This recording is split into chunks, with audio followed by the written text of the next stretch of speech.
आज के क्लास में हम इकोनॉमिक्स के थर्ड चैप्टर को कवर करेंगे, जिसमें कि हम मोस्ट फ्रिक्वेंटली आज जो सीबीएसई ने बार बार क्वेश्चन पूछे हुए हैं उनको कवर करेंगे, उनके साथ साथ उनके टॉपिक्स भी कवर करते चलेंगे। तो सबसे पहला जो हमारा क्वेश्चन है that is why is modern currency accepted as a medium of exchange without any use of its own. CBSE ने 2015 में क्वेश्चन पूछा हुआ है। अगर हम इसमें देखें आंसर राइटिंग में अगर आपको प्रॉब्लम हो रहा है तो इसमें अगर टॉपिक की बात करें दैट इज आपसे वो बार्टर सिस्टम या फिर डबल कोइंसिडेंस ऑफ बॉन्ड्स भी जिसको कहते हैं उनके बारे में एक्चुअल आपका एक नॉलेज देखना चाह रहे हैं। तो बार्टर सिस्टम और डबल कोइंसिडेंस ऑफ बॉन्ड्स की बात करें तो बेसिकली बार्टर सिस्टम एक सिस्टम था जिसमें कि हम गुड्स को डायरेक्टली एक्सचेंज करते थे, जिसमें कि हम मनी का कोई भी यूज नहीं करते थे। इसमें दो या दो लोग से ज्यादा में हम गुड्स को एक्सचेंज करते थे।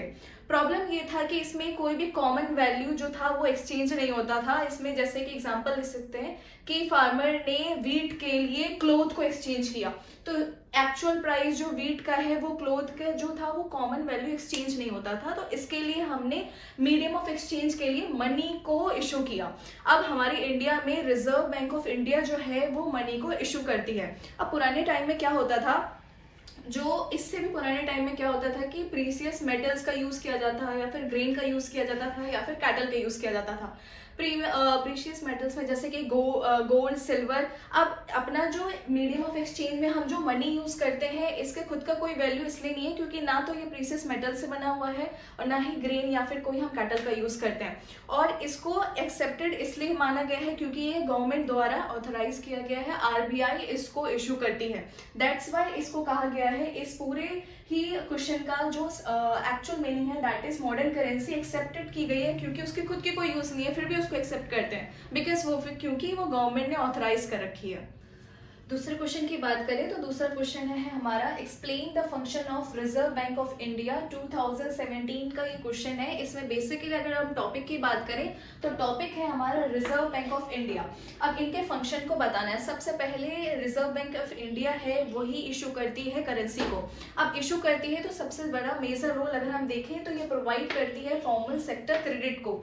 रिजर्व बैंक ऑफ इंडिया ये इस बात का भी इंश्योर करती है कि जो बैंक है वो लोन किन किन को प्रोवाइड कर रहे हैं, सिर्फ और सिर्फ बिजनेस वाले या फिर प्रॉफिट मेकिंग ट्रेडर्स को प्रोवाइड कर रहे हैं या फिर उन लोगों को भी प्रोवाइड कर रहे हैं जैसे कि स्मॉल कल्टीवेटर्स या फिर स्मॉल इंडस्ट्रीज वालों को भी वो लोन प्रोवाइड कर रहे हैं।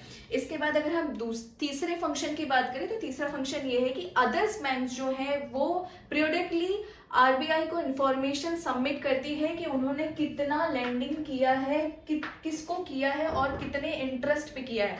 दोबारा रिपीट करती हूँ, फंक्शन ऑफ आरबीआई सबसे पहला फंक्शन ये है कि वो इंश्योर करती है कि बैंक किन किन को लोन प्रोवाइड कर रही है, प्रॉफिट मेकर्स को ही कर रही है या फिर स्मॉल इंडस्ट्री, क्योंकि गवर्नमेंट इसको ऑथराइज करती है तो गवर्नमेंट बेसिकली सब लोगों का वेलफेयर चाहती है। दूसरे फंक्शन की बात करें दैट इज दूसरा फंक्शन है कि अदर बैंक जो है वो पीरियडिकली आरबीआई को इंफॉर्मेशन सबमिट करते हैं कि कितना उन्होंने लेंडिंग किया है, किसको किया है और कितने इंटरेस्ट पे किया है।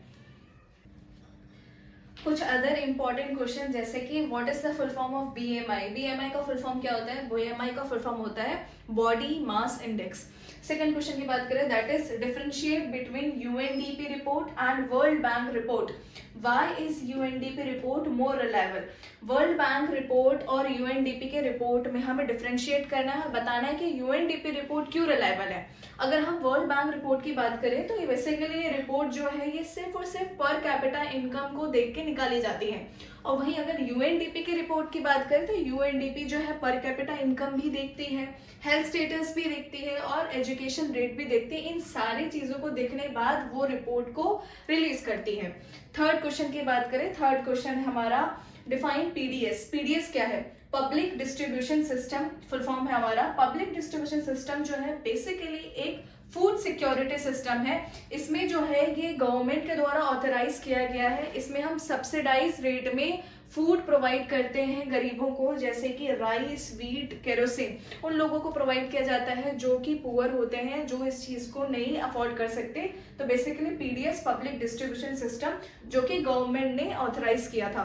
BMI, UNDP and world bank report के बीच में difference and third is public distribution system.